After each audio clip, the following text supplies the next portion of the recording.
I was preaching about Jesus with my mouth, but in secret, I was bound in chains. Masturbation, pornography, shame, guilt. Maybe you don't expect a preacher to admit this, but I must, because this story is not about how strong I am, but how weak I became and how God's mercy never left me. One day I was scrolling through YouTube when I found a channel called Medic Deco Animation. Out of curiosity, I clicked on a video. The video explained clearly, masturbation and pornography are sins before God. My heart broke. I cried that night because suddenly I realized what I was doing was not just a bad habit, it was sin. But here's the painful part. Immediately after crying, I still did it again. I still watched, I still fell. By now, I was still preaching in school. People still saw me as the boy God was using. But in the shadows, I had become something else. The king of masturbation and pornography. It sounds funny when you say it out loud, but in truth, it was destroying me. I laughed at myself one night and said, Felix, you're a preacher on the outside, but a prisoner on the inside. But the laughter quickly turned to tears. I tried everything. I watched countless YouTube videos on how to stop pornography, how to break free from masturbation.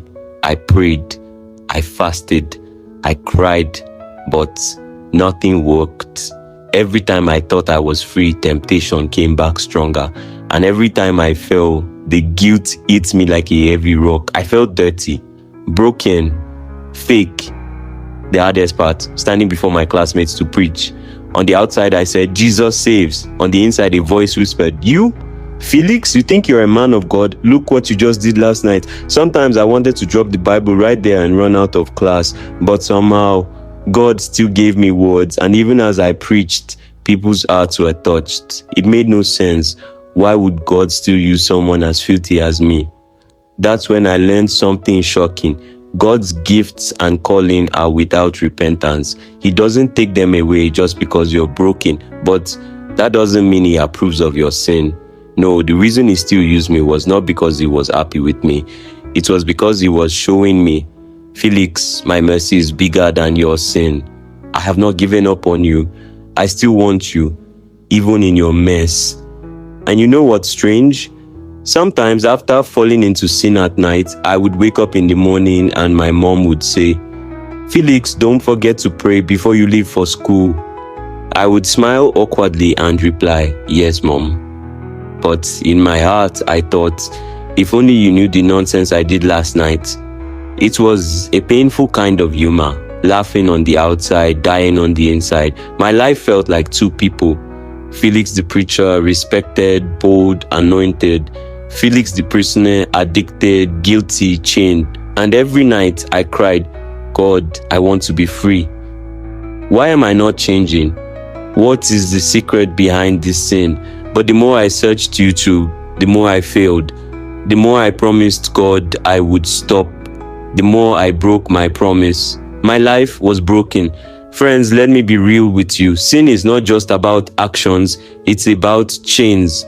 Pornography and masturbation are not just things you do.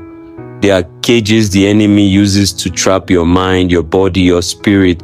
And until you face it with God's power, not just human efforts, you cannot break free. Maybe you're listening right now and you're exactly where I was. Preaching on the outside, addicted on the inside, smiling in public, crying in private. Hear me, you are not alone and you are not beyond God's mercy. Yes, it feels like you're drowning. Yes, you feel like the king of sin, but even kings can bow before the King of Kings. God has not given up on you. He is not ashamed of you. He still calls your name. If this story touched your heart, don't hide it. Share it with someone who is secretly fighting the same battle. And if you haven't yet, subscribe to this channel because this journey is not finished.